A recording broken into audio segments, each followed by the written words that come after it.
जी अस्सलाम वालेकुम। KF3 आज के लेक्चर आगाज़ करते हैं। Lecture number 6। आज के लेक्चर में डाटा गवर्नेंस में नेक्स्ट कंसेप्ट हम स्टडी करने जा रहे हैं, डाटा क्लासिफिकेशन। लेकिन एज यूजुअल पहले प्रीवियस लेक्चर का क्विज होगा। लिंक आप लोगों के ग्रुप में शेयर कर दिया गया है, क्लिक कीजिए इसको। तैयार हैं तो बताइए।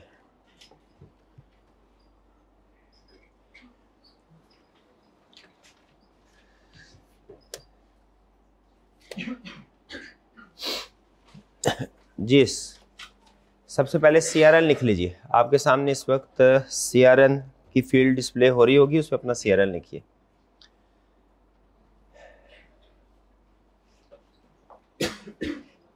तैयार हैं जी?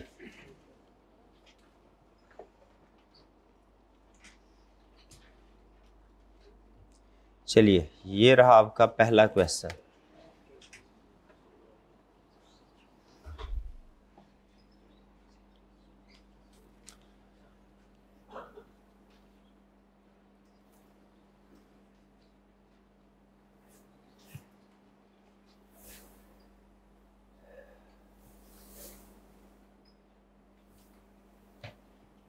लेवल्स ऑफ गवर्नेंस हमने पढ़े थे। कह shop is employees run automated scripts every night to detect inaccurate prices and missing stock values. Which governance level is reflected in this daily activity? कौन सा गवर्नेंस लेवल है? ऑपरेशनल। शाबाश, operational level पे काम होता है ना, data integrity checks. Next question 2 share.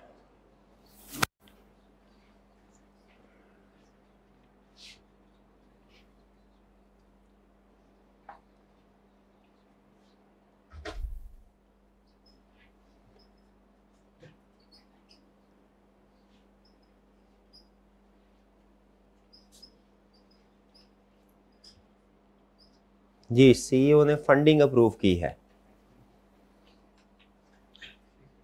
कौन सी एक्टिविटी है ये जी? Securing executive sponsorship.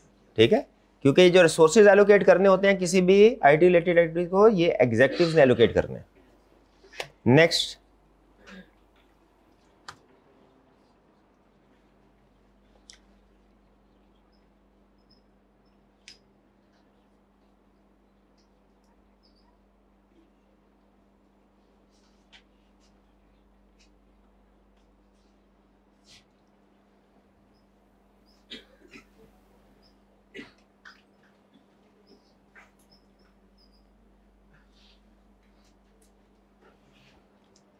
data governance managers of retail hub assign responsibilities, product managers as data owners, IT as custodians and analyst as stewardship। किस level of governance में ये activities की जाती है, roles assign किए जाते हैं? जी, टैक्टिकल। शाबाश।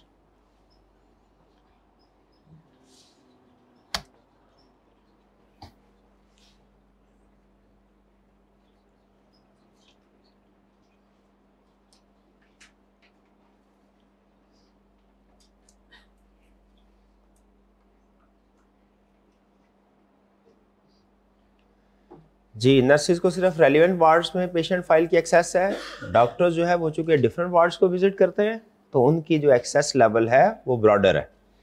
तो access, role based access controls. ठीक है, यही कंसेप्ट है ना? ये किस लेवल का कंसेप्ट है? ऑपरेशनल। करेक्ट। आज तैयारी करके आए हैं लगता है आप।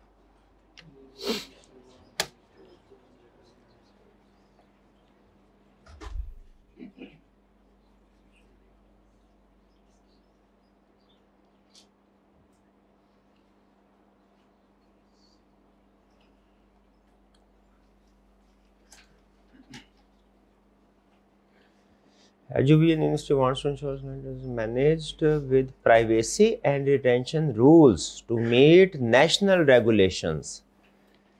कंप्लायंस ऑब्जेक्टिव की बात कर रहा है कुछ। क्या है? Design training modules, running routine data lineage नहीं, creating policies for privacy security and retention of student record.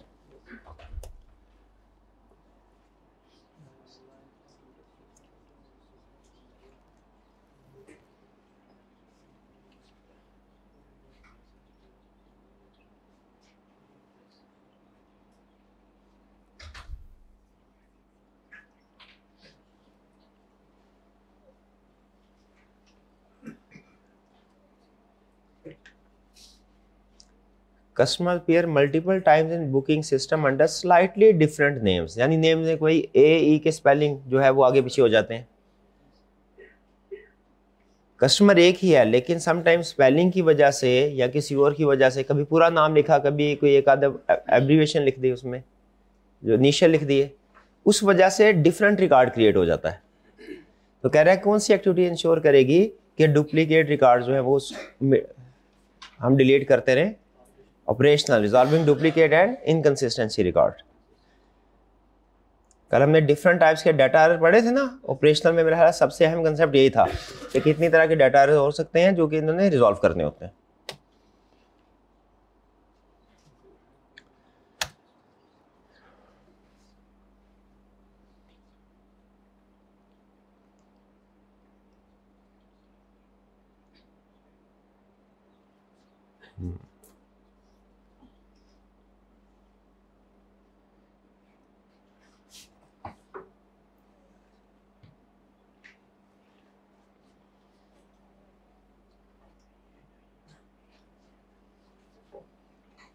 ये डिफरेंट कंसेप्ट है प्रीवियस वाले से।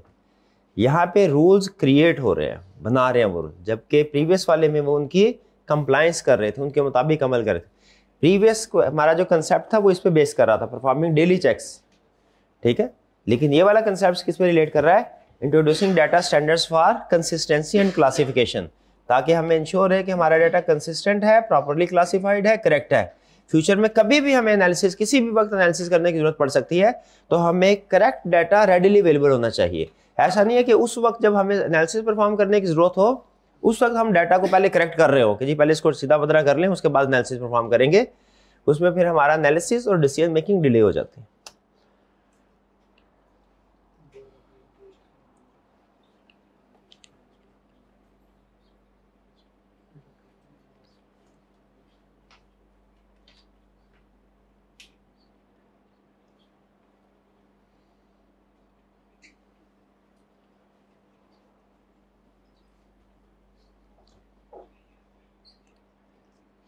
जी, यूरोपियन मार्केट्स में जो डाटा प्रोटेक्शन लॉज हैं उनको कंप्लाई करना है।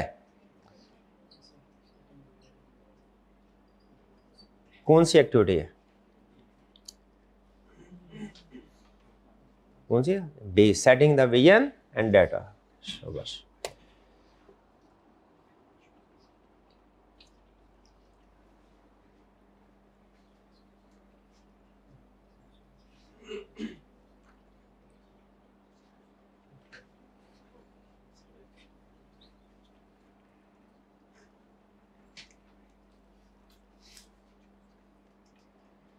जी, डिटेल मेटा डाटा मेंटेन हो रहा है जिसमें पूरा रिकॉर्ड होता है। Which level of governance is applied?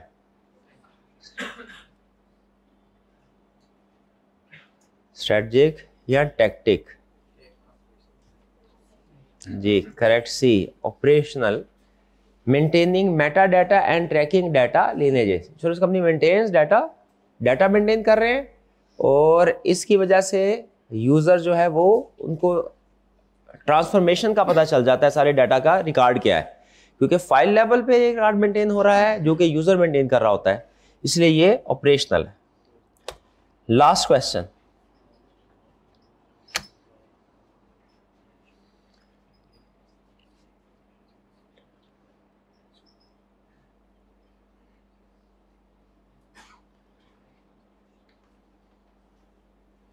ये तो आपको वर्ड डेली से भी अंदाजा हो गया होगा कि किस लेवल का कंट्रोल।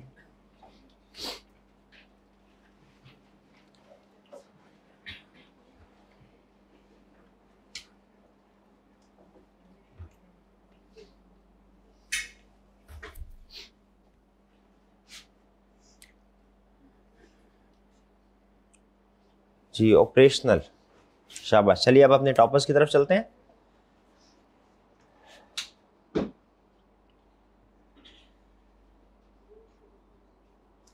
जी शाबाश। फर्स्ट पोजीशन किन की है? शाबाश। Second position, third position, fourth position, fifth position, sixth position, seventh, eighth, ninth, 10th।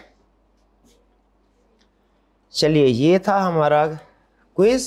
अब चलते हैं वापस लेक्चर की तरफ। प्रीवियस लेक्चर में से कोई क्वेश्चन पूछना चाहते हो पूछ लीजिए। कोई क्वेश्चन प्रीवियस लेक्चर में से? जी कोई क्वेश्चन नहीं, सब समझ आ गया, कंसेप्ट क्लियर है, लेवल्स में कोई प्रॉब्लम तो नहीं है। हाँ ये बाज़ औक़ात हो सकता है कि हर लेवल के अंदर जो एक्टिविटीज परफॉर्म हो रही है, कोई इक्का दुक्का एक्टिविटीज में हो सकता है आपको कंफ्यूजन हो कि शायद ये एक्टिविटी इस लेवल की बजाय किसी दूसरे लेवल में परफॉर्म होनी चाहिए। इक्का दुक्का में ये प्रॉब्लम हो सकती है, ठीक है। ऐसी सिचुएशन में बेहतर होता है कि फिर आप उसको याद कर लें। वैसे अपनी जजमेंट के मुताबिक आपने क्लासिफिकेशन चेंज नहीं करनी, जैसी क्लासिफिकेशन बुक है आपने उसको फॉलो करना है, ठीक है जी। जी कोई क्वेश्चन हो तो पूछ लीजिए, शाबाश। स्ट्रेटजिक एसेट का मतलब ये है कि आपको बताना ये चाह रहा है कि आप मुझे ये बताइए, ये एसी फॉर एग्जांपल, ये फर्नीचर, इंफ्रास्ट्रक्चर, ये एक एसेट है। जनरेटर एक एसेट है, ये हर बंदा जानता है एसेट है, ठीक है। इवन जो कोई पढ़ा लिखा नहीं है उसे भी पता ये एसेट है, इसको इससे हमें फायदा होता है, इसको बेच के हम रिकवरी करवा सकते हैं, ठीक है। क्या गुडविल एक एसेट है?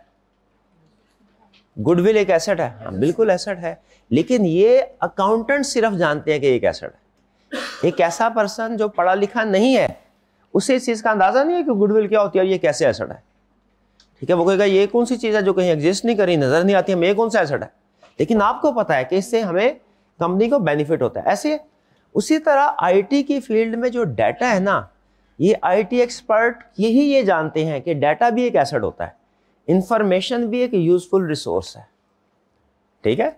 एक फॉर एग्जांपल आप एक प्रोडक्ट जो है वो मार्केट में डिफरेंट प्लेसेस पे अवेलेबल है, 10 जगह पे अवेलेबल है। अगर आपको ये पता है कि मार्केट में वो किस प्लेस पे सबसे कम रेट में अवेलेबल है, किस शॉप पे सबसे कम रेट है, ये भी एक इंफॉर्मेशन है, एक डाटा है। बताइए क्या ये एक रिसोर्स है, एसेट है, यूजफुल इंफॉर्मेशन है? बिल्कुल। वो यही आपको समझा रहा है कि ये टॉप लेवल मैनेजमेंट को ये जानना चाहिए, समझना चाहिए कि डाटा भी एक एसेट होता है जिसे प्रॉपरली मेंटेन करने की जरूरत है, जिसे प्रोटेक्ट करने की जरूरत है, जिसके ऊपर इन्वेस्टमेंट करने की जरूरत है। अगर ये माइंडसेट नहीं होगा ना कि डाटा भी एक एसेट है, तो फिर कोई फ्रेमवर्क नहीं होगा, कोई बोर्ड नहीं होगा जो कंप्लाई कर रहा हो, कोई ट्रेनिंग नहीं होगी, ठीक है। तो ये समझाना चाह रहा है कि डाटा को समझिए, क्या मैसेज है, डाटा भी एक स्ट्रेटेजिक यानी मेजर एसेट होता है कंपनी का। क्लियर? और कोई क्वेश्चन? सस्टेनेबिलिटी ये किस कंटेक्स्ट में यूज हुआ है? हाँ, सस्टेनेबिलिटी का मतलब ये है कि आप सस्टेनेबिलिटी उस चीज के, उस प्रैक्टिस को कहते हैं जो आप लॉन्ग टर्म में मेंटेन कर सके। आपके पास दो ऑप्शन होते हैं। पहली ऑप्शन ये कि मसला तब हैंडल करेंगे जब मसला आएगा, ठीक है, रिएक्टिव अप्रोच, जब मसला आएगा तब देखी जाएगी। एक अप्रोच है प्रोएक्टिव, पहले से डिसाइड कर लें कि भाई कोई ना कोई प्रॉब्लम आ सकती है, हम सिस्टम में इस चीज को पहले से बिल्ड करें कि अगर प्रॉब्लम आई तो हमने क्या करना है, ठीक है। तो सस्टेनेबिलिटी में वो ये कह रहा है कि आपने जब कोई भी आईटी सिस्टम स्टार्ट किया तो आपने पहले से ही ये सोचना है कि इन फ्यूचर अगर ये सिस्टम, इसको एक्सपेंड करना पड़ता है तो सिस्टम में इतनी ऑप्शन हो, इसको स्केलेबल हो, स्केलेबिलिटी हो। स्केलेबिलिटी का मतलब इसको लार्ज स्केल पे भी डिप्लॉय किया जा सके सिस्टम के। ऐसा नहीं है कि आप सिस्टम को जब स्टार्ट आप कर रहे हो तो आप कहें जी इस वक्त मेरे कस्टमर हैं फॉर एग्जांपल 500, तो मैं सिर्फ 500 कस्टमर की नीड को पूरा करने के लिए सिस्टम को डेवलप करूंगा। अगर कल को आपकी प्रोडक्ट सक्सेसफुल हो गई और फॉर एग्जांपल आपको 1000 कस्टमर्स को एंटरटेन करना पड़ा, क्या आपके सिस्टम में ऑप्शन होगी? नहीं। उस वक्त फिर आपको सिस्टम रिप्लेस करना पड़ेगा, उसके बजाय नया बड़ा सिस्टम लॉन्च करना, जो कि फिर एग्जिस्टिंग कस्टमर के लिए प्रॉब्लमेटिक होते हैं। न्यू कस्टमर को तो इतराज नहीं होगा, लेकिन एग्जिस्टिंग कस्टमर कहेंगे सर हम तो पुराने कस्टमर के साथ, पुराने सिस्टम के साथ कंफर्टेबल थे, या आपने चेंज कर दिया, अब इसकी समझ नहीं आ रही। तो कह रहा है जब आपने इनिशियली सिस्टम को सेटअप करना है ना, डाटा मैनेजमेंट को, तो इस चीज को कंसीडर करना है कि कल कला को अगर डाटा हमारा एक्सपेंड होता है तो उसको हम स्केलेबल कर सकें।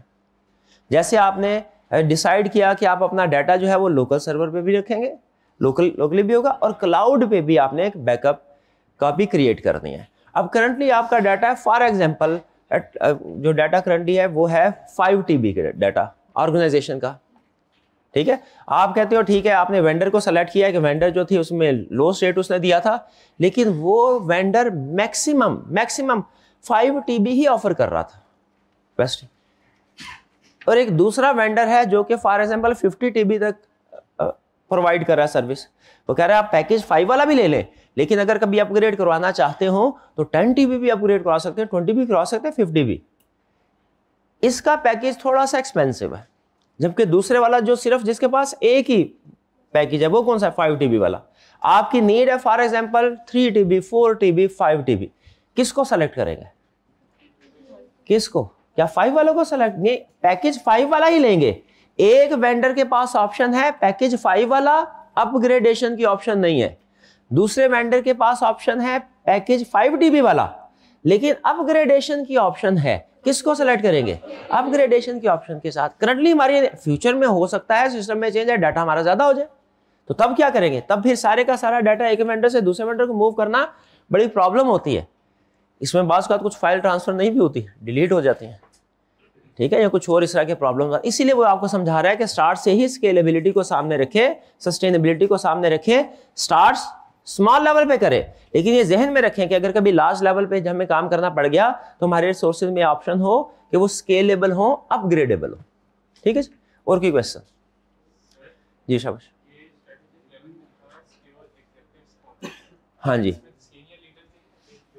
देखें आईटी में या इस फील्ड में डाटा एनालिटिक्स में कुछ कंसेप्ट अहम है, कुछ अहम नहीं है। जैसे यहाँ पे सीनियर एग्जीक्यूटिव लिखा है तो वो कह रहे हैं कि किसके बजाय कोई टॉप लेवल मैनेजमेंट का वर्ड नहीं आना चाहिए, या ऐसा कोई मिलता जुलता, इससे कोई फर्क नहीं पड़ता। ये तो टॉप लेवल मैनेजमेंट ही नहीं है जो वीएम और गोल डिसाइड कर रही है। हाँ जी बिल्कुल, फिर उन्हीं से लिखा हुआ है कि गेन सपोर्ट फ्रॉम सीनियर, ये नहीं, इसमें ये कह रहा है कि टॉप लेवल मैनेजमेंट को सपोर्ट करना चाहिए आईटी इंफ्रास्ट्रक्चर को, उसके लिए रिसोर्सेज चाहिए होंगे ना। देखिए टॉप लेवल मैनेजमेंट स्पॉन्सरशिप का मतलब क्या है, फंडिंग। टॉप लेवल मैनेजमेंट की तरफ से फंडिंग होनी चाहिए। वो ये नहीं कह रहा कि टॉप लेवल मैनेजमेंट कहीं और से फंडिंग हासिल करे। वो कहना क्या चाह रहा है कि टॉप लेवल मैनेजमेंट जो है वो इस प्रोजेक्ट को सपोर्ट करने के लिए फंडिंग प्रोवाइड करे। टॉप लेवल मैनेजमेंट जिस चीज को अहमियत देगी वही चीज ऑर्गेनाइजेशन में ग्रो करेगी। कैसे पता चलता है हमें कि टॉप लेवल मैनेजमेंट का फोकस क्या है? तो देखो किस चीज के ऊपर खर्चा कर रहे हैं, जिस चीज के ऊपर एक्सपेंस कर रहे हैं, जिस चीज का बजट अप्रूव किया, जिस चीज का ज्यादा बजट है, इसका मतलब उसकी इम्पोर्टेंस ज्यादा है। तो वो कह रहा है वो डाटा मैनेजमेंट को, डाटा गवर्नेंस को आपको सपोर्ट हासिल करनी पड़ेगी टॉप लेवल मैनेजमेंट की तरफ से। वो ये नहीं कह रहा टॉप लेवल मैनेजमेंट से ही सपोर्ट हासिल करे, कह रहा टॉप लेवल मैनेजमेंट की सपोर्ट मौजूद होनी चाहिए। ठीक है जी, और कोई क्वेश्चन? जी शाबाश। हाइब्रिड क्लास में कोई क्वेश्चन हो तो पूछ लीजिए जी। क्या चीज? Strategic and executive level. Executive level भी टॉप लेवल मैनेजमेंट है। देखिए ये जो टर्म है ना, एग्जीक्यूटिव लेवल, टॉप लेवल, इनमें कंसेप्ट नहीं छुपा हुआ कोई। ठीक है, ये सेम ही है जी। आज के लेक्चर की तरफ चले। अब कोई और क्वेश्चन तो नहीं आपका? चल, आज हम क्या सीखने जा रहे हैं? आज हम सीखने जा रहे हैं मॉडल्स में। नोट्स आपको मिले नहीं आपको पूरा चैप्टर?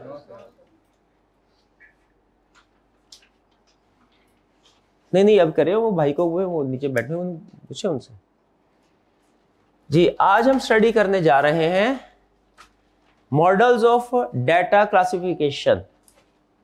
ठीक है भैया, जल्दी आ जाएगा, फिर मेरा मैटर दरमियान में रह जाए भाई। उनको मैसेज कर दे मेरे भाई आप तो इधर काम लगा, यही काम लटक जाना है, वो होना है तो ये लटक जाना है। डाटा क्लासिफिकेशन, वो कह रहा है कि डाटा क्लासिफिकेशन मेन कंसेप्ट सुनिए। क्लासिफिकेशन उसने बहुत सी तरह की बताई हुई है, अहम 2-3 टाइप्स हैं क्लासिफिकेशन की। मुझे ये बताइए, आपके मोबाइल में डाटा है, ऐसा ही है क्या? सारा डाटा की अहमियत एक ही तरह की है? नहीं, कुछ डाटा ऐसा होगा जो शायद आप कहें कि जी सबको भी पता चल जाए, प्रॉब्लम कोई नहीं है। जैसे आपके कुछ पीडीएफ के नोट्स, ठीक है जी, बुक आपकी स्टडी टेक्स्ट, आप कहें जी सबको पता चले, प्रॉब्लम भी कोई नहीं है। कुछ ऐसी इंफॉर्मेशन होगी जो आप चाहेंगे कि सिर्फ आपके जो दोस्त हैं वो देख ले, बाकी लोगों को, जनरल पब्लिक को इंफॉर्मेशन ना नजर। जैसे फॉर एग्जांपल यूट्यूब के ऊपर, सोशल मीडिया के ऊपर आपने कोई वायरल वीडियो देखी, आपको पसंद आई, ठीक है, आपने कहा मैं अपने दोस्त के साथ शेयर करता हूँ। कुछ इन्फॉर्मेशन ऐसी होगी जो आप अपनी फैमिली के साथ शेयर करते हैं सिर्फ, वो इवन दोस्तों के साथ भी शेयर नहीं करते। जैसे आपके फैमिली पिक्चर्स, कोई फैमिली में इवेंट हुआ है उसकी पिक्चर्स हैं, वो समटाइम आप अपने फ्रेंड्स के साथ भी शेयर नहीं करना पसंद करते, कुछ ऐसी होती है, हाँ फैमिली के साथ शेयर कर लेते हैं। और कुछ ऐसी इंफॉर्मेशन होती है जो इवन आप फैमिली मेंबर के साथ भी शेयर करना पसंद नहीं करते। जैसे आपके टेस्ट का रिजल्ट है, जैसे ICAP का रिजल्ट है कि पास हो गया, ये ना लोगों की नज़र लग जाए, इस वजह से नहीं बताते कभी। तो क्या आप एग्री करते हैं कि आपके पास जो डाटा है, इंफॉर्मेशन है, उसमें डिफरेंट लेयर्स हैं प्राइवेसी के हवाले से? ऐसे यही है डाटा क्लासिफिकेशन का कंसेप्ट। अच्छा मुझे ये बताइए, क्या हमें हमारे पास जितना भी डाटा है उसको हमें प्राइवेसी के पॉइंट ऑफ व्यू से कि किसके साथ हमने शेयर करना है, किसके साथ शेयर नहीं करना, क्लासिफाई करना भी चाहिए कि नहीं? करना क्यों चाहिए भाई, इससे क्या फर्क पड़ता है? ठीक है, क्योंकि अगर आप सारा डाटा जो है वो किसी एक ही जगह पे रख देंगे, जिसमें आपका हर तरह का पब्लिक डाटा भी है, जिसमें कॉन्फिडेंशियल डाटा भी है, तो फिर आपके लिए इतने सारे डाटा को मैनेज करना मुश्किल हो जाएगा। तो आप क्या करेंगे, आप कहेंगे कि डाटा को हम ये कुछ हिस्सों में डिवाइड कर देते हैं। अब जो हिस्सा पब्लिक है, मतलब वो डाटा जो पब्लिक में चला भी जाए हमें कोई नुकसान नहीं होगा, हमें कोई फर्क नहीं पड़ेगा, उसको बहुत ज्यादा संभालने की, उसके ऊपर बहुत ज्यादा कोई पॉलिसी एंड प्रोसीजर अप्लाई करने की जरूरत नहीं है। ठीक है, वो ओपन भी रखे, कोई प्रॉब्लम नहीं। लेकिन जो डाटा आपका सीक्रेट है, कॉन्फिडेंशियल है, जिसके लीक होने से आपको फर्क पड़ता है, आपको नुकसान पहुंच सकता है, आप उसको ओपन नहीं छोड़ सकते। उसके लिए आप कोई सिक्योरिटी फीचर्स ऐड करेंगे, ऐसा ही है। अच्छा अब याद रखें, हर सिक्योरिटी, हर एक्टिविटी की, ऑर्गेनाइजेशन के अंदर याद रखिएगा, आईटी सिस्टम में खास तौर पे, हर एक्टिविटी की एक कॉस्ट होती है। जो सिस्टम बनाए जाते हैं ना, ये सिस्टम बनाने से पहले बड़े महीनों तक बाज़ औक़ात ब्रेनस्टॉर्मिंग होती है कि किस एक्टिविटी को ऐड किया जाए, किस एक्टिविटी को ऐड ना किया जाए। एक छोटी सी एक्टिविटी की भी बैक एंड पे कॉस्ट होती है।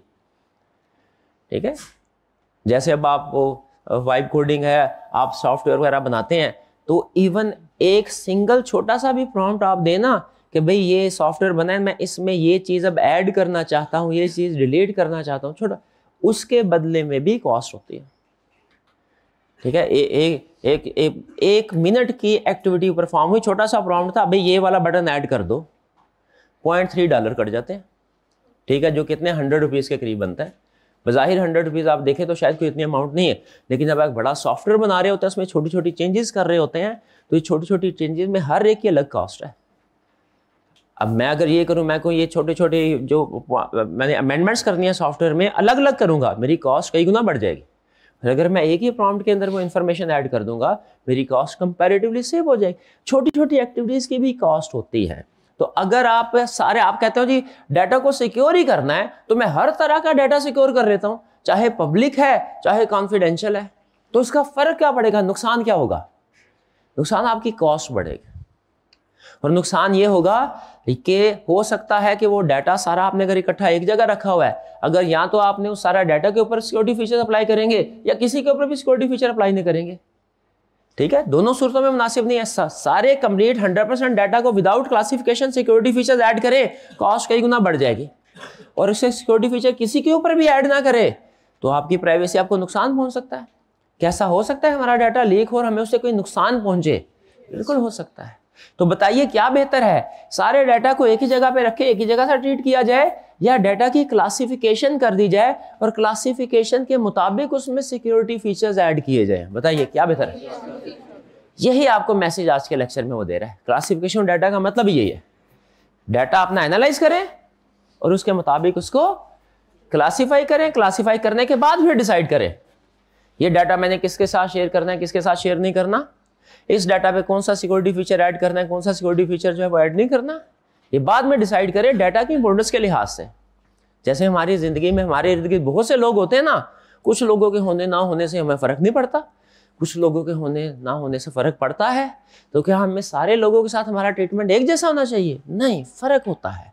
ऐसे ही है ना, फ़र्क होता है हर एक के साथ उसकी इंपॉर्टेंस के लिहाज से। वो कहता है जिस तरह आपकी ज़िंदगी में इंसानों की अहमियत है, उसी तरह आपकी ज़िंदगी में डाटा की भी अहमियत है। डाटा को भी उसी तरह से क्लासीफाई करना सीखे और फिर उसकी क्लासिफिकेशन के मुताबिक आप डिसीजन कीजिए किसके साथ क्या चीज़ शेयर करनी है, नहीं करनी, किसमें क्या, किसको कितना सिक्योर बनाना है, कितना सिक्योर नहीं बनाना। जी कुछ समझ आता है कंसेप्ट आज का? चलिए अब देखते हैं क्लासिफिकेशन सिंपल है। क्लासिफिकेशन हमारी सिंपल है, मुश्किल नहीं है।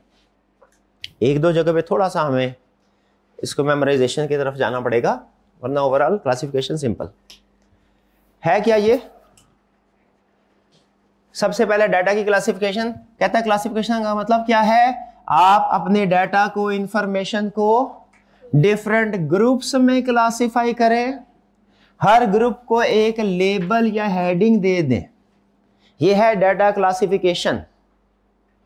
क्यों कर रहे हैं ये? अपने सारी इंफॉर्मेशन को, डाटा को डिफरेंट ग्रुप्स में क्यों क्लासिफाई कर रहे हैं? ताकि हम डिसाइड कर सके किसको एक्सेस राइट्स किस डाटा के देने हैं, ताकि हम डिसाइड कर सके किस डाटा क्लास का प्रोटेक्शन लेवल क्या होगा। डिफरेंट क्लासेस का प्रोटेक्शन लेवल डिफरेंट होगा, डिफरेंट क्लासेस की एक्सेस डिफरेंट लोगों को दी जाएगी। इंपॉर्टेंस क्या है? कह रहे हैं अगर क्लासिफिकेशन नहीं करते ना, आपका सारा डाटा एक ही तरह से ट्रीट होगा। या तो सारे का सारा डाटा सिक्योर होगा या सारे का सारा डाटा सिक्योर नहीं होगा। दोनों ही डिजायरेबल नहीं है। क्यों डिजायरेबल नहीं है? रिस्क है, वेस्टेज रिसोर्सेज। ठीक है, अगर आप सारे डाटा को प्रोटेक्ट करते हैं आपकी कॉस्ट बढ़ जाएगी, रिसोर्सेज वेस्ट हो गए। अगर आप कुछ भी डाटा प्रोटेक्ट नहीं करते तो फिर सिक्योरिटी गैप्स आ जाएंगे, डाटा आपका लेस सिक्योर्ड है। ठीक है, क्रिटिकल डाटा भी जनरल पब्लिक एक्सेस कर सकते हैं। ये उससे आपको रीजन या जस्टिफिकेशन बताइए क्लासिफिकेशन की। तो इस सारी डिस्कशन के बाद आप समझते हैं कि डाटा की क्लासिफिकेशन होनी चाहिए। चलिए बिल्कुल शाबाश, आगे चलते हैं। क्लासिफिकेशन की बेसिस डिफरेंट है। एक है बेसिक कैटेगरीज। बेसिक सबसे ज्यादा जो फेमस क्लासिफिकेशन है वो ये बेसिक वाली, डाटा को इस वे में क्लासिफाई करना।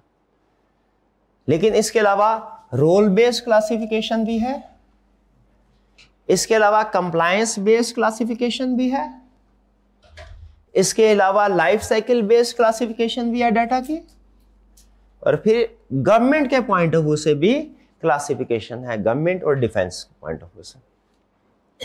क्लियर? अच्छा, अब ये क्लासिफिकेशन की बेसिस में फर्क क्या है? सबसे पहले सेंसिटिव बेस्ड क्लासिफिकेशन का मतलब है आप डाटा की क्लासिफिकेशन इस बेस पे करें कि कौन सा डाटा कितना सेंसिटिव है। जो डाटा आपका ज्यादा सेंसिटिव होगा उसकी क्लास अलग होगी, जो डाटा कम सेंसिटिव होगा उसकी क्लास अलग होगी। अच्छा, ये सेंसिटिव डाटा से क्या मुराद है? सेंसिटिविटी ऑफ डाटा से मुराद ये है कि इस डाटा के लीक होने से आपको कितना नुकसान होगा, डाटा का लीक होना आपके लिए कितना हार्मफुल है। अगर डाटा का लीक होना आपके लिए ज्यादा हार्मफुल है तो वो डाटा आपके लिए ज्यादा सेंसिटिव है, और अगर डाटा लीक होने से कोई फर्क नहीं पड़ता इसका मतलब है डाटा सेंसिटिविटी लो है। तो पहली क्लासिफिकेशन किस पॉइंट ऑफ व्यू से होगी? डाटा सेंसिटिविटी के पॉइंट ऑफ व्यू से।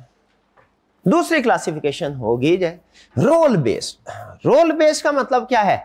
क्लासिफाई करो कौन सा डाटा किस रोल के लिए जरूरी है। एक चीज जिंदगी में हमेशा याद रखें, अब इससे हटके आपको बात बता रहा हूं।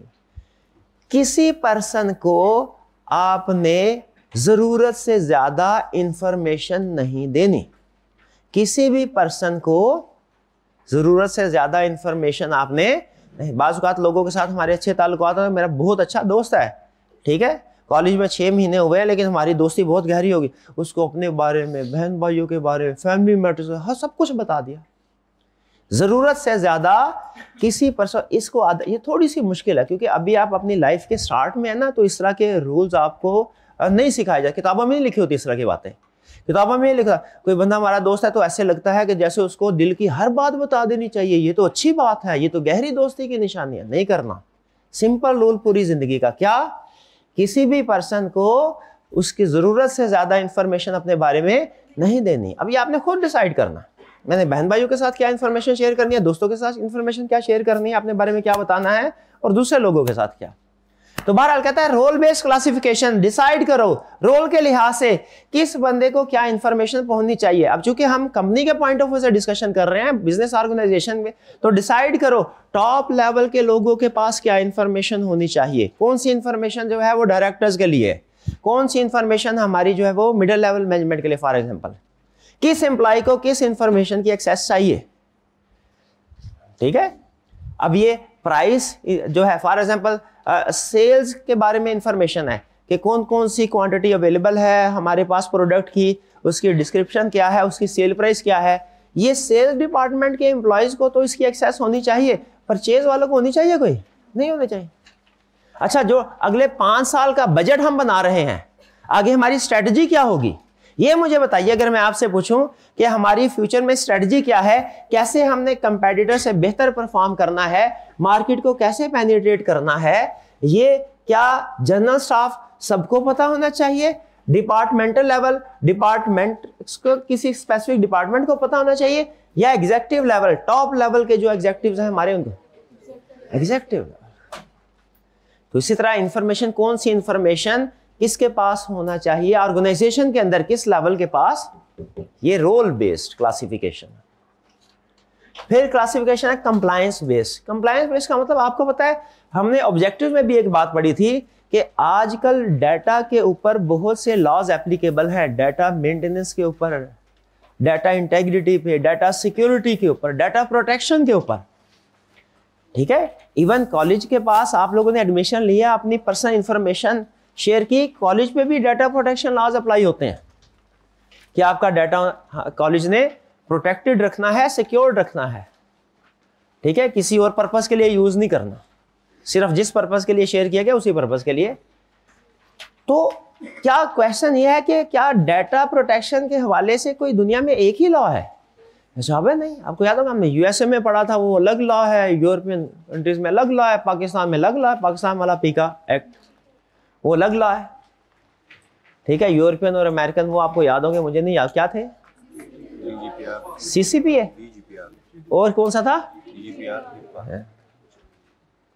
तो ये मुझे बताइए, अगर तो सिर्फ हम पाकिस्तान में ही काम कर रहे हैं तो हमें पीका एक्ट के बारे में पता होना चाहिए, बाकी हमारी विलास से पूरी दुनिया जो मर्जी करती है। लेकिन आपको पता है आज का बिजनेस जो है ना, वो जैसे जैसे आईटी में डेवलपमेंट्स हो रही है, अब आप पाकिस्तान, अब आप ये कहें कि मैं पाकिस्तान में सिर्फ पाकिस्तान लेवल में बिजनेस को, ऐसा पॉसिबल नहीं। इवन आज के हमारे स्टूडेंट भी वो क्या कर रहे हैं, वो जब कोई फ्रीलांसिंग सर्विसेज प्रोवाइड करते हैं तो ज्यादातर वो यूरोपियन या जो अमेरिका है यहाँ पे सर्विसेज प्रोवाइड कर रहे होते हैं। तो क्या उनके ऊपर, या हर वो पर्सन जो इन कंट्रीज में डीलिंग कर रहा है, डाटा प्रोटेक्शन लॉज उन कंट्री वाले भी अप्लाई होंगे कि नहीं? तो हमें उनकी अंडरस्टैंडिंग होनी चाहिए कि नहीं, कि किस जगह पे कौन सा लॉ एप्लीकेबल है। कि हम कहें नहीं हमारे ऊपर तो पाकिस्तान लॉज बस एप्लीकेबल होंगे, नहीं। अगर आप किसी अदर कंट्री में बिजनेस कर रहे हैं, चाहे पाकिस्तान में बैठे हुए हैं, तो उस कंट्री के लॉ की कंप्लायंस भी जरूरी है। तो कंप्लायंस बेस्ड क्लासिफिकेशन का मतलब ये है कि हमें पता चले किस कंट्री का लॉ किस टाइप ऑफ डाटा के बारे में लॉज उन्होंने बनाए हुए। हो सकता है एक कंट्री के बारे में स्पेसिफिक इंफॉर्मेशन अहम हो, दूसरी कंट्री के बारे में उनके पॉइंट ऑफ व्यू इंफॉर्मेशन अहम ना हो। तो क्या हमें ये वैल्यूएशन करनी चाहिए कि डिफरेंट लॉज जो हमारे ऊपर, हमारी ऑर्गेनाइजेशन के ऊपर डाटा प्रोटेक्शन के हवाले से कौन कौन से लॉज अप्लाई होते हैं और किस लॉ की क्या रिक्वायरमेंट है। कुछ हो सकता है लॉ रिलेट कर रहा हो मेडिकल हिस्ट्री से, कुछ लॉ हो सकता है रिलेट कर रहे हो हमारे ट्रैवलिंग हिस्ट्री से, कुछ लॉ रिलेट कर रहे हो पर्सनल डाटा से। तो हमें डिफरेंट लॉज के बारे में इंफॉर्मेशन होनी चाहिए, कौन से लॉ की रिक्वायरमेंट क्या है, ताकि हम उस लॉ का स्पेसिफिक डाटा अलग रख सकें और उसके मुताबिक हम उसको सिक्योर कर सकें। भाई बात समझ रहे हैं? यानी हमारा डाटा जितना भी है, किसी डाटा के ऊपर कोई लॉ एप्लीकेबल होगा, किसी डाटा के ऊपर कोई लॉ एप्लीकेबल होगा। तो स्पेसिफिक लॉ के हवाले से हमने वैल्यूएशन करनी है। क्लियर? ये है हमारी कंप्लायंस बेस्ड क्लासिफिकेशन। तो अभी तक कितनी क्लासिफिकेशन हमने पढ़ी? 3 क्लासिफिकेशन। कौन कौन सी? Sensitivity based, role based, compliance based. Sensitivity based की क्लासिफिकेशन किस पे बेस कर कि अगर डाटा लीक हुआ हमें कितना नुकसान होगा, रोल बेस्ड कौन सी इंफॉर्मेशन किस level of within the organization authority के पास होनी चाहिए। कंप्लायंस बेस्ड हमारे किस डाटा के ऊपर कौन सा लॉ अप्लाई होता है। फिर life cycle based, life cycle based का मतलब क्या है कि डाटा अपनी लाइफ की किस स्टेज पे है। आपको पता है डाटा लाइफ साइकिल के बारे में हमने पढ़ा, कहां पढ़ा था ये डाटा लाइफ साइकिल मैनेजमेंट, कि डाटा क्रिएशन होती है, फिर उसके बाद यूज है, फिर उसके बाद आर्काइव करते हैं, उसको डिलीट करते हैं। ये स्टेजेस हमने कहां पढ़ी थी, कंपोनेंट्स में या के ऑब्जेक्टिव्स में। तो वो कह रहा है कि लाइफ साइकिल बेस्ड क्लासिफिकेशन आप वैल्यूएट कीजिए, क्योंकि हो सकता है ऐसा डाटा जो कि बहुत पुराना हो चुका है, उसकी आपको जरूरत ना हो, उसके ऊपर ज्यादा इन्वेस्टमेंट करने की जरूरत नहीं है। लेकिन वो डाटा जो करंटली रनिंग में है, यूज हो रहा है, वो ज्यादा अहम है, उसको ज्यादा ख्याल रखने की जरूरत है। क्या हर तरह का डाटा जो है वो हमारे लिए एक है? जैसे हम नहीं, डाटा की क्लासिफिकेशन हम इस पॉइंट ऑफ व्यू से भी करते हैं कि वो अपनी लाइफ के किस स्टेज पे है। जैसे फर्ज कीजिए किसी एक कस्टमर ने कॉलेज में मैसेज किया कि मुझे सीए के बारे में इंफॉर्मेशन दीजिए, ये डाटा क्रिएट हुआ। अब कॉलेज की तरफ से कोई टीम मेंबर उनके साथ कन्वर्सेशन कर रहा है, ये क्या, ये डाटा फर्दर यूज हो रहा है। अब जब उस स्टूडेंट ने एडमिशन कंफर्म कर दिया, ठीक है, उसने एडमिशन फॉर्म्स फीस जमा करवा दी, तो उसका मतलब ये हुआ कि अब ये डाटा हमारा आर्काइव मोड में चले जाना चाहिए। अब इसके हमें मजीद कन्वर्सेशन करने की जरूरत नहीं है, ठीक है। अब चूंकि उसकी स्टेज चेंज हो गई है, अब वो सिर्फ एक इंफॉर्मेशन लेने वाले स्टूडेंट बन चुका है, ठीक है। और फिर जब वो पास हो जाए वो सारा उसका कैफ या सी क्वालिफाई हो गया, उस डाटा को डिलीट कर दीजिए। अब मुझे ये बताइए, आप अगर इस सिस्टम में होंगे, कौन सा डाटा आपके लिए सबसे ज्यादा है, किस स्टेज पे इंफॉर्मेशन सबसे ज्यादा अहम होगी? यूजेज पे इसलिए कि अगर आपके एम्प्लॉय में से कोई पर्सन ऐसा हुआ जो इस तरह की जो लीड्स आती हैं, जिसमें अभी स्टूडेंट इंफॉर्मेशन ले रहा है लेकिन उसे डिसीजन नहीं कि आपके साथ इनरोल नहीं हुआ, अगर इस स्टेज पे डाटा लीक हो जाए, वो कंपेटिटर्स को दे दे, डाटा शेयर कर दे, तो आपके लिए ज्यादा नुकसान का बायस है। लेकिन अगर फर्ज कीजिए बच्चे ने एडमिशन ले लिया, वो आर्काइवल स्टेज के ऊपर आ गया, तो फिर आपके लिए नुकसान देनी है, क्योंकि बहुत कम स्टूडेंट ऐसे होते हैं जो एक दफा कहीं पे एडमिशन ले लें तो उसके बाद वो किसी अपने डिसीजन को चेंज करता है। तो इसलिए लाइफ साइकिल बेस्ड के ऊपर भी क्लासिफिकेशन डिपेंड करती है। और लास्ट, गवर्नमेंट और डिफेंस। गवर्नमेंट के पॉइंट ऑफ व्यू से गवर्नमेंट के पास भी जितना डाटा या इंफॉर्मेशन है उसको डिफरेंट वे में क्लासिफाई किया जाता है। क्लियर? ये मेजर क्लासिफिकेशन है। कुछ समझ आई? चले आइए जरा दोबारा से इसको स्टडी करते हैं, अब कुछ एग्जाम्पल के साथ डिटेल में। लेकिन बेसिक कंसेप्ट आपने पिक कर लिया। बेसिक कंसेप्ट क्या है, सम अप करें सारे आज के इस कंसेप्ट को। वो ये कहता है कि आपको अपनी जिंदगी में जितना भी डाटा आपके पास होता है, सारा डाटा एक जैसे अहम नहीं है। आपने उसकी क्लासिफिकेशन बनानी है अपने नीड के मुताबिक, और हर क्लासिफाइड डाटा को उसके नीड के हवाले से, सिक्योरिटी लेवल के हवाले से डील करना है कि कौन सा डाटा कितना क्रिटिकल है उस पॉइंट ऑफ व्यू से। सेंसिटिविटी बेस्ड क्लासिफिकेशन, जिसे बेसिक कैटेगरीज भी कहते हैं इसमें जो हम डाटा क्लासिफाई करते हैं ना, अब आगे सर अगर मेन कंसेप्ट समझ आ गया ना, बाकी 10-15 मिनट का काम है। कहता है इसमें जो हम डाटा क्लासिफाई करते हैं उसकी क्लासिफिकेशन है पब्लिक, इंटरनल, कॉन्फिडेंशियल और रिस्ट्रिक्टेड।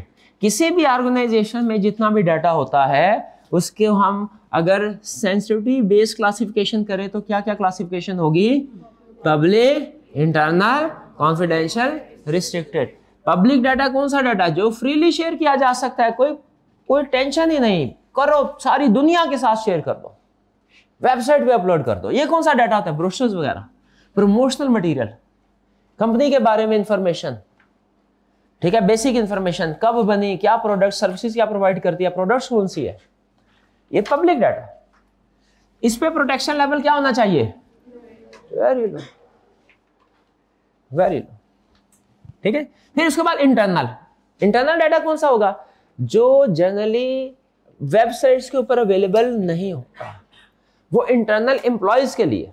हाँ, एम्प्लॉयज में सबके लिए, कंपनी के अंदर जो मर्जी इसके ऊपर एक्सेस कर ले, कोई प्रॉब्लम नहीं है, बस कंपनी से बाहर डाटा नहीं जाना चाहिए। कंपनी के अंदर कोई प्रॉब्लम नहीं, ये सिर्फ जैसे ट्रेनिंग मैनुअल्स, ठीक है, कंपनीज को ट्रेनिंग प्रोवाइड की जाए? भाई नहीं, क्योंकि हमने अपनी खुद रिसर्च करके ट्रेनिंग मैनुअल बनाए होंगे, कंपैरेटर्स के पास पहुंच गए तो वो बेनिफिट ले लेगा। काम हमने किया, फायदा हमें भी हो रहा होगा, उसको भी हो रहा होगा, ऐसा तो नहीं होना चाहिए। काम हमने किया, फायदा भी हमें होना चाहिए। तो ट्रेनिंग मैनुअल है, ये इंटरनल है। इंटरनल का मतलब क्या? बाहर के बंदे के साथ शेयर नहीं करना, कंपनी के अंदर जिसके साथ सबके साथ शेयर कर दो। इसका प्रोटेक्शन लेवल क्या होना चाहिए? मॉडरेट। फिर कॉन्फिडेंशियल, नाम से जाहिर है कॉन्फिडेंशियल इंफॉर्मेशन।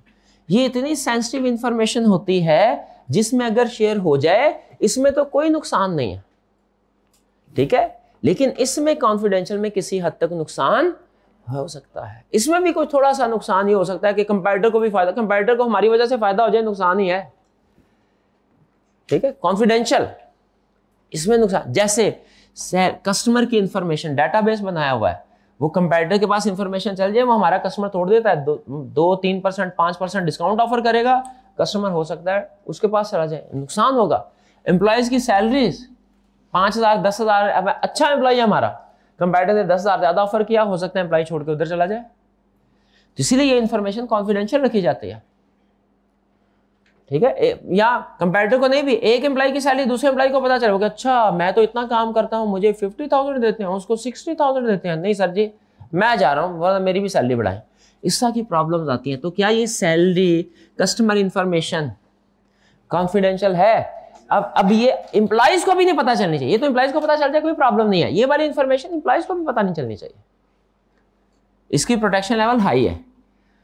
और फिर है रिस्ट्रिक्टेड, मतलब ये एम्प्लॉयज को नहीं पता चलनी चाहिए, लेकिन ये किसी एक सर्टेन डिपार्टमेंट को पता चल सकती है, सारे एम्प्लॉयज को नहीं, ये पूरी दुनिया को, ये कंपनी के अंदर सारे डिपार्टमेंट्स को, ये सिर्फ एक स्पेसिफिक डिपार्टमेंट, जैसे पेरोल डिपार्टमेंट को तो सबकी सैलरी पता होगी, ठीक है, जो सेल्स डिपार्टमेंट है उसको तो सारे कस्टमर की इंफॉर्मेशन होगी।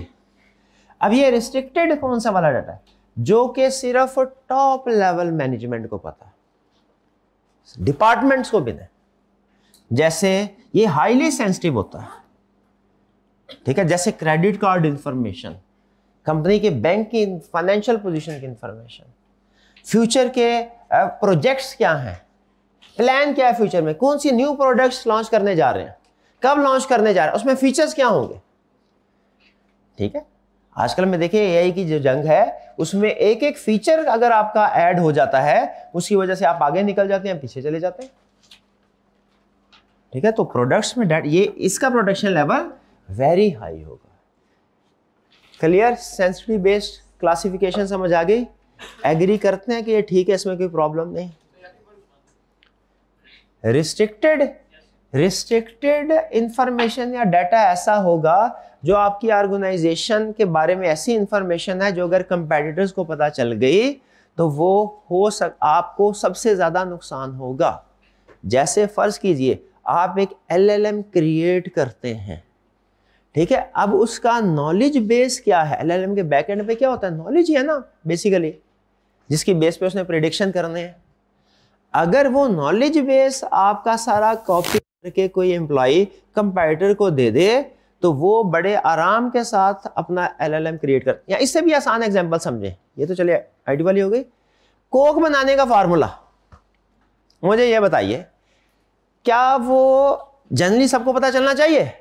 नहीं, वो दुनिया में जो सबसे ज्यादा इंफॉर्मेशन प्रोटेक्ट की जाती है उन इंफॉर्मेशन में से एक इंफॉर्मेशन ये भी है, कोक पेप्सी बनाने का फार्मूला। कितना बड़ा ब्रांड है, ठीक है। अब अगर ये लीक हो गया इसका मतलब है हर शहर में कोक बन रही होगी, हर बंदा कोक बना रहा होगा। तो ये डाटा रिस्ट्रिक्टेड डाटा है, इसकी प्रोटेक्शन लेवल सबसे ज्यादा होनी चाहिए, ठीक है। हाँ जी, हेल्थ डाटा भी आपका बारे में इंफॉर्मेशन कि क्या प्रॉब्लम है, ठीक है, क्या प्रॉब्लम। समटाइम ऐसा होता है ना, जैसे फॉर एग्जांपल अगर आप अपनी हेल्थ इश्यूज के बारे में किसी के साथ शेयर नहीं भी करना चाहते समटाइम, तो ये डाटा रिस्ट्रिक्टेड समझा जाता है, ठीक है। अब ये है सेंसिटिव बेस्ड। अब आगे चलते हैं, नेक्स्ट है रोल बेस्ड। रोल बेस्ड का ताल्लुक किस चीज से है कि क्लासिफिकेशन इस बेस के ऊपर करनी है। यहां पे क्लासिफिकेशन थी कि हमारा डाटा हमारे लिए कितना अहम है, उसके लीक होने से कितना नुकसान हो सकता है, कितना नहीं। अब ये रोल बेस्ड क्लासिफिकेशन किस बेस के ऊपर है कि हमारा कौन सा डाटा किस लेयर के लिए रेलिवेंट है, हमारा कौन सा डाटा किस एम्प्लॉय लेवल के लिए रेलिवेंट है। अब ये क्लासिफिकेशन है। कुछ डाटा ऐसा होता है जो कि सबके लिए रेलिवेंट होता है कंपनी के अंदर, ये सारी बात विद इन दी ऑर्गेनाइजेशन होगी। कंपनी के अंदर सबके लिए वो इंफॉर्मेशन जानना जरूरी है, सबके लिए अवेलेबल है। जैसे ह्यूमन रिसोर्स पॉलिसीज, टाइमिंग कब आना है कब जाना है, हॉलीडेज छुट्टी की अनाउंसमेंट, कब छुट्टी होगी, ईद पे कितनी छुट्टियां हो रही है, ठीक है, एक महीने में एम्प्लॉय कितनी छुट्टियां कर सकता है फॉर एग्जांपल, बोनस कब कब मिलेगा। अब ये जो जनरल स्टाफ को भी इंफॉर्मेशन हो तो उसमें प्रॉब्लम नहीं है, ये सबके लिए इंफॉर्मेशन है। लेकिन कुछ इंफॉर्मेशन ऐसी होती है जो स्पेसिफिक डिपार्टमेंट्स के लिए, वो बाकी लोगों के साथ शेयर नहीं होनी चाहिए। जैसे सेल्स डाटा, सेल्स टारगेट्स, ये इंफॉर्मेशन, वेंडर्स की लिस्ट, परचेज किससे कर रहे हैं, किस रेट पे परचेज कर रहे हैं। अब ये इंफॉर्मेशन क्या पूरी ऑर्गेनाइजेशन में सबको पता होनी चाहिए? नहीं। और एग्जीक्यूटिव लेवल, जैसे कोई फ्यूचर में हम प्लान कर रहे हैं मर्जर होगा, ठीक है, कोई स्ट्रेटजिक एसेट बाय करना है, कोई प्रोडक्ट उसको डिसकंटिन्यू करना है, तो ये वाली इंफॉर्मेशन हमारी सिर्फ एग्जीक्यूटिव लेवल के लिए होगी। क्लियर? अच्छा, एक चीज ध्यान में रखिएगा, डाटा की क्लासिफिकेशन का पर्सपेक्टिव बदल जाता है, डाटा ओवरऑल कंपनी में सेम रहेगा। इसका मतलब क्या हो सकता है कि यहां पे मैं एक डाटा या इंफॉर्मेशन की एग्जांपल यहां पे दूं, वो फॉर एग्जांपल मैं कह दूं कॉन्फिडेंशियल है, क्या वही डाटा मैं रोल बेस्ड, वही एग्जांपल रोल बेस्ड में भी क्लासिफाई कर सकता हूं? बिल्कुल कर सकता हूं। जैसा अगर मैं आपसे कहूं कि क्रेडिट कार्ड के बारे में इंफॉर्मेशन है, या कंपनी के फ्यूचर प्लान के बारे में, रिसेंटली कौन सी प्रोडक्ट अंडर डेवलपमेंट है, किस प्रोजेक्ट के ऊपर काम कर रहे हैं, अगर आप सेंसिटिव बेस्ड क्लासिफिकेशन के मुताबिक सोचे तो ये कौन से होगा? रिस्ट्रिक्टेड। और अगर आप रोल बेस्ड के मुताबिक सोचे, एग्जीक्यूटिव लेवल है। ठीक है, तो ऐसा ना सोचिएगा कि एक डाटा जो है वो सिर्फ एक ही क्लासिफिकेशन में आ सकता है। क्लासिफिकेशन बदलती है तो आप कंपनी का पूरा डाटा, पूरी कंपनी का डाटा इस वे में भी क्लासिफाई कर सकते हैं, उसी डाटा को इस वे में भी क्लासिफाई कर सकते हैं, इस वे में भी क्लासिफाई कर सकते हैं। रोल बेस्ड समझ आ गया? आगे चलते हैं next, compliance based. Compliance based का मतलब क्या है? आपने देखना है कौन कौन से लॉज हमारी कंपनी के किस डाटा पे अप्लाई होते हैं, उस डाटा को अलग कर देना है, क्योंकि जिस डाटा के ऊपर कोई लॉ अप्लाई होता है ना, वो डाटा हमारे लिए क्रिटिकल हो जाता है, उसकी कंप्लायंस को हमने खास तौर पे इंश्योर करना है। ठीक है, जैसे अगर मुझे पता चले कि स्टूडेंट्स के जो एड्रेस है, उनका जो CNIC की कॉपी हमारे साथ शेयर करते हैं स्टूडेंट्स, ये हाईली प्रोटेक्टेड सेंसिटिव डाटा है, अगर ये लीक हो गया तो पीका एक्ट के मुताबिक हमें सजा मिलेगी। लेकिन जो स्टूडेंट्स की टेस्ट की रिपोर्ट है, इसके ऊपर कोई लॉ अप्लाई नहीं होता। तो मुझे बताइए, क्या ये इंफॉर्मेशन मेरे लिए जानना जरूरी है? बिल्कुल है। मैं कहूंगा भाई एडमिशन फॉर्म में बहुत सा डाटा है, बाकी की खैर है, इस CNIC वाला जो है ना, इसको इनक्रिप्ट कर दें, इसको क्या कर दें? इनक्रिप्ट कर दें, ताकि कभी ये लीक ना हो। अगर लीक हो भी तो किसी को इंफॉर्मेशन की समझ ही ना है क्या है, बाकी डाटा को इनक्रिप्ट करने की जरूरत नहीं है। समझे? तो कंप्लायंस बेस्ड में हम क्या करते हैं, यही देखते हैं हमारा कौन सा टाइप का डाटा, उसके ऊपर कौन सा लॉ एप्लीकेबल है। उसने डिफरेंट एग्जांपल दिए, ठीक है, कि इसको हम पर्सनली आइडेंटिफाइबल इंफॉर्मेशन, कुछ लॉज ऐसे हैं जो ये रिक्वायर करते हैं कि किसी भी पर्सन की जो आइडेंटिफाइबल इंफॉर्मेशन है वो शेयर ना हो। जैसे आईडी कार्ड की एग्जांपल दी, ID number, ID card name, इससे आइडेंटिटी थेफ्ट होता है। आइडेंटिटी थेफ्ट का मतलब ये है, आपका आईडी कार्ड अगर कहीं पे लीक हो गया, दूसरा पर्सन उसकी कॉपी करवाएगा, उसके ऊपर अपनी पिक्चर लगा देगा, और फिर उसके बाद आपके बिहाफ पे वो डिफरेंट ट्रांजैक्शन, बैंक से लोन ले लिया उसने या किसी और इसी तरह के पर्पस में यूज कर लिया। अब जब इन्वेस्टिगेशन हुई, ठीक है, किसी क्रिमिनल एक्टिविटी में यूज किया, कौन पकड़ा जाएगा? आप पकड़े जाएंगे, आईडी कार्ड नंबर आपका यूज हुआ है। तो ये आपको पता होना चाहिए कि आपकी ऑर्गेनाइजेशन के किस डाटा के ऊपर कौन सा लॉ एप्लीकेबल है, उसकी कंप्लायंस करना। ठीक है, ये आगे उसने डिफरेंट, हेल्थ के बारे में अलग लॉ है, पर्सनल इंफॉर्मेशन के बारे में अलग लॉ है, credit card data, financial banking sector में ये अहम होता है। ठीक है, क्रेडिट कार्ड डाटा, इसके लिए अलग लॉ है, ये आगे उसने लॉज भी बताए हुए हैं, GDPR, HAPAA, PCI DSS और अदर सेंसिटिव इंफॉर्मेशन। ये क्लियर हो गया। ये क्लासिफिकेशन बेस्ड ऑन लॉ है, ये classification based on role within the organization है, ये classification based on sensitivity of information है। ये क्लासिफिकेशन क्या है? Based on life cycle of data, जिसमें हम डाटा को डिफरेंट लाइफ साइकिल में डिवाइड करते हैं। अब लाइफ साइकिल, डाटा की लाइफ साइकिल स्टेजेस क्या है? Creation, usages, archival, destruction. Destruction कब होती है? जब डाटा हमारे लिए जरूरी नहीं है। ठीक है। अच्छा मुझे ये बताइए अगर ये कंसेप्ट समझ आ रहा है, पिछले साल के टैक्स जो आपने पे किया है उसका डाटा इस साल आपके लिए रेलिवेंट नहीं है, लेकिन आपने ये देखने के लिए कॉपी रखी हुई है कि हम देखें पिछले साल हमने किस ट्रांजैक्शन के ऊपर कैसे टैक्स कैलकुलेट किया था और वो कितना था। सिर्फ रेफरेंस पर्पस के लिए उसे रखा हुआ है, वरना इस साल में आपने इसको यूज नहीं करना। बताइए किस क्लासिफिकेशन में आएगा? आर्काइवल में। ठीक है। और अगर कंपनी लॉ ये कहता है, फॉर एग्जांपल कंपनीज के बारे में कि फर्ज करें 10 साल से पुराना डाटा रखने की जरूरत नहीं है और आप 12 साल पुराना डाटा है, वो किस स्टेज में जाएगा? डिस्ट्रक्शन स्टेज में। और जो इस साल की ट्रांजैक्शन है वो यूजेज, और यूजेज में जब फर्स्ट टाइम वो डाटा ओरिजिनेट हो रहा होगा वो क्रिएशन है। ठीक है जी। तो आगे एग्जांपल दे, न्यू डाटा, जैसे कोई सर्वे के रिस्पॉन्सेज हैं, सर्वे किया आपने, आपको इंफॉर्मेशन फर्स्ट टाइम मिल रही है। यूजेज जब एक्टिवली यूज हो रहा है डाटा, जैसे कस्टमर के साथ चैट्स हैं, वो यूजेज है।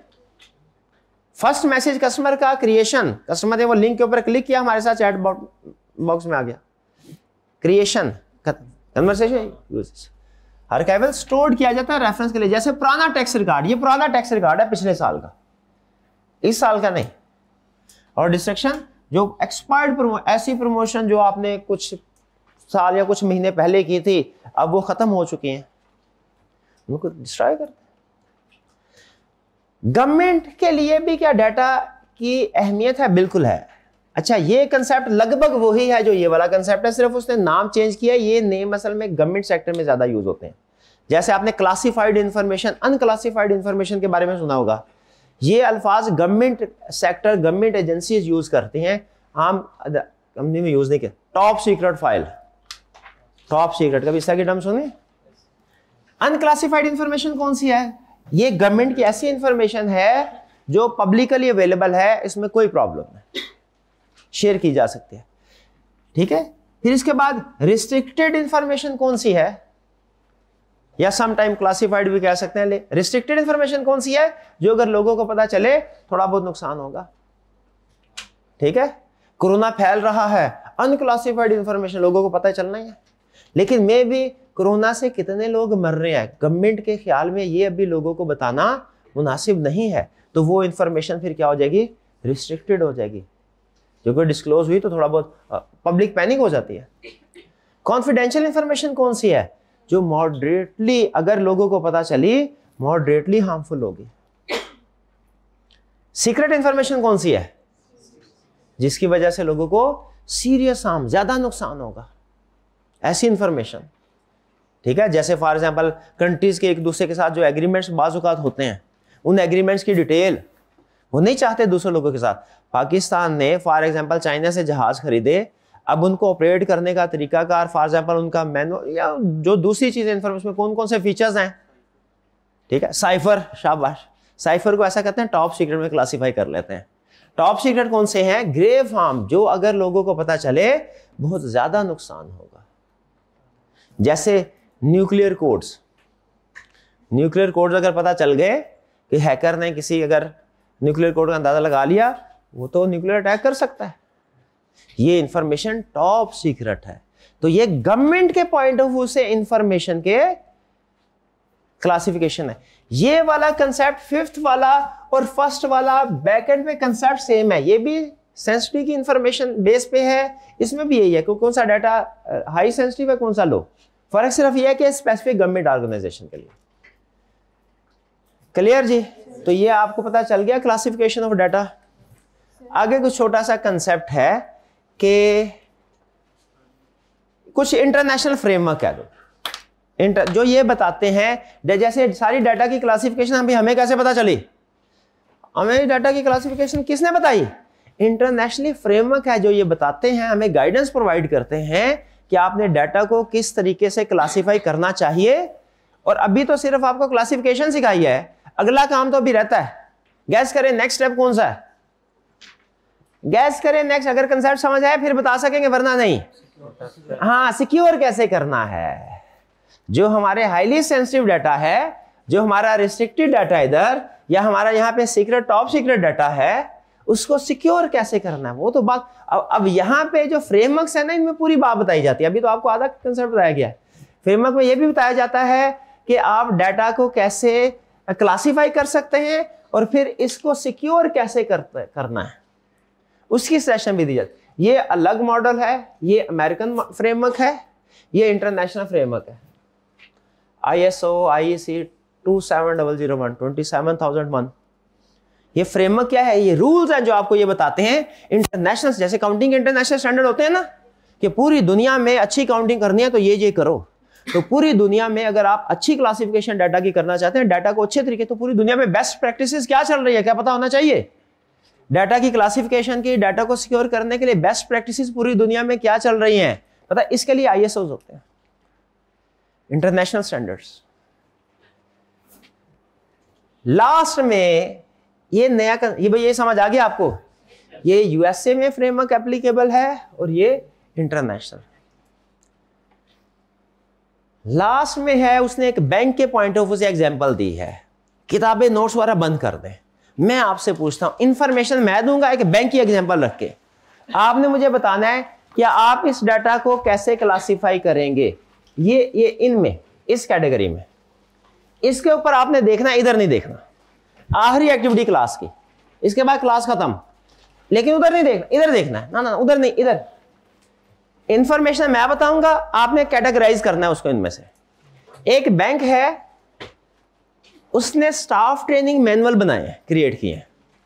कौन सा टाइप है, कौन सी डाटा क्लासिफिकेशन है, कौन सा, इंटरनल, शाबाश। अच्छा, इंटरेस्ट रेट डिपॉजिट्स पे और बोरोइंग पे, पब्लिक के आप पैसे जमा कराएंगे, कौन सा इंटरेस्ट में मिलेगा, शाबाश। और कस्टमर्स के नाम, उनकी detail, address, mobile number, phone, जो कि जिन्होंने ज्यादा डिपॉजिट रखवाए हुए हैं, वो कॉन्फिडेंशियल।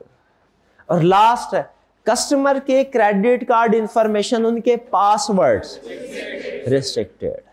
देखा, अब आपने क्या किया, इसी कंसेप्ट को अप्लाई करना भी सीख लिया।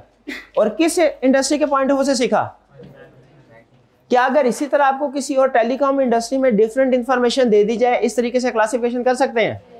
टेक्सटाइल सेक्टर की इंफॉर्मेशन दी जाए, क्लासिफाई कर सकते हैं। एजुकेशन इंस्टीट्यूट की इंफॉर्मेशन दी जाए, क्लासिफाई कर सकते हैं।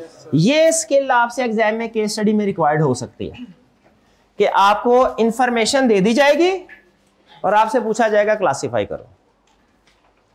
क्लियर जी?